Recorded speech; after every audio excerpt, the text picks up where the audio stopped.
नीला सियार की कहानी। बहुत समय पहले की बात है। एक घने जंगल में एक सियार रहता था। एक बार जंगल में भोजन की बहुत कमी हो गई। कई दिनों तक पेट भर खाना न मिलने के कारण वह बहुत परेशान रहने लगा। उसकी पसलियां दिखने लगी थी। भूख से व्याकुल होकर उसने सोचा कि शायद पास के गांव में उसे कुछ खाने को मिल जाए। ये सोचकर वह जंगल के पास बसे गांव की ओर चल पड़ा। रास्ते भर उसके मन में बस एक ही उम्मीद थी कि कहीं न कहीं उसे खाने के लिए कुछ मिल जाएगा। गांव की गलियों में वो भोजन की तलाश में घूम ही रहा था कि अचानक कुछ कुत्तों की नजर उस पर पड़ गई। कुत्ते जोर जोर से भौंकते हुए उसके पीछे दौड़ पड़े। सियार डर के मारे अपनी जान बचाकर भागने लगा। भागते भागते वह एक मकान में घुस गया। ये मकान एक धोबी का था। वहां एक कोने में एक बड़ा सा ड्रम रखा हुआ था। सियार तुरंत उस ड्रम में कूद गया और छिपकर बैठ गया। कुत्ते उसे ढूंढते रहे, लेकिन वह उन्हें कहीं दिखाई नहीं दिया। आखिरकार वे वहां से चले गए। डर के कारण सियार पूरी रात उसी ड्रम में छिपा रहा। सुबह जब वह ड्रम से बाहर निकला, उसका पूरा शरीर नीले रंग का हो गया था। दरअसल जिस ड्रम में वह रात भर छिपा रहा था, उसमें धोबी ने कपड़े रंगने के लिए नील घोल रखी थी। उसी नील का रंग उसके शरीर पर चढ़ गया था। उसे बहुत तेज प्यास लगी। वो पानी पीने नदी के किनारे पहुंचा। पानी देखकर उसकी जान में जान आ गई और वह जल्दी जल्दी नदी की ओर बढ़ने लगा। जैसे ही उसने नदी के पानी में अपना चेहरा देखा, अपने पूरे शरीर को नीले रंग में रंगा हुआ देखकर वह हैरान रह गया। वह समझ ही नहीं पा रहा था कि आखिर उसके साथ ये हुआ क्या है। प्यास से व्याकुल सियार ने नदी का पानी पिया और अपनी प्यास बुझाई। इसके बाद वह जंगल की ओर लौट चला।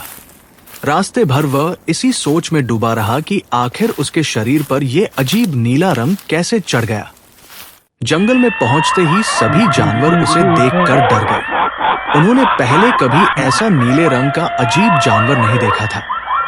सभी जानवर डरकर भागने लगे। ये देखकर सियार बहुत खुश हुआ। उसके मन में एक चालाक विचार आया। वो जोर से बोला, रुको, भागो मत। सभी जानवर रुक गए और उसकी ओर देखने लगे।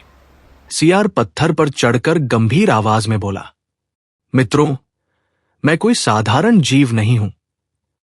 मुझे स्वयं ब्रह्मा जी ने तुम्हारी रक्षा के लिए भेजा है। इस जंगल का कोई राजा नहीं था, इसलिए अब से मैं तुम्हारा राजा हूं। जानवर उसके नीले रंग और बातों से प्रभावित हो गए। उन्होंने उसकी बात पर विश्वास कर लिया और उसे अपना राजा मान लिया। राजा बनते ही उसने शेर को अपना मंत्री बनाया, चीते को सेनापति और भेड़िए को पहरेदार नियुक्त कर दिया। लेकिन उसने एक खास आदेश दिया। उसने सभी सियारों को जंगल से बाहर निकाल दिया। उसे डर था कि कहीं दूसरे सियार उसकी असली पहचान न बता दे। अब उसकी मौज हो गई। हाथी उसे अपनी पीठ पर बैठाकर जंगल में घुमाता। जहां जहां वह जाता, सभी जानवर सम्मान से उसके सामने सिर झुकाते। छोटे जानवर उसकी सेवा करते। शेर और चीते उसके लिए रोज शिकार लाते। वह आराम से स्वादिष्ट भोजन खाता और राजा की तरह जीवन बिताने लगा। दिन खुशी से बीत रहे थे, लेकिन झूठ ज्यादा दिनों तक छिप नहीं सकता। एक सुबह वह अपने गुफा से बाहर निकला। तभी उसे दूर कहीं से सियारों की हुआ की आवाज सुनाई दी। वह आवाज सुनते ही वो सब कुछ भूल गया। आखिर वह था तो एक सियार ही। खुशी में वह भी जोर जोर से हुआ करने लगा। उसकी आवाज सुनकर जंगल के दूसरे जानवर चौंक गए।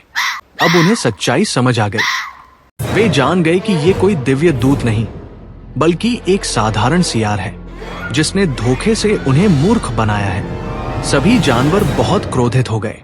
शेर, चीते और दूसरे जानवर उसके पीछे दौड़ पड़े। वह भागने लगा, लेकिन बच नहीं सका। कुछ ही देर में जानवरों ने उसे पकड़ लिया और उसका अंत हो गया। बच्चों, इस कहानी से हमें दो महत्वपूर्ण सीख मिलती है।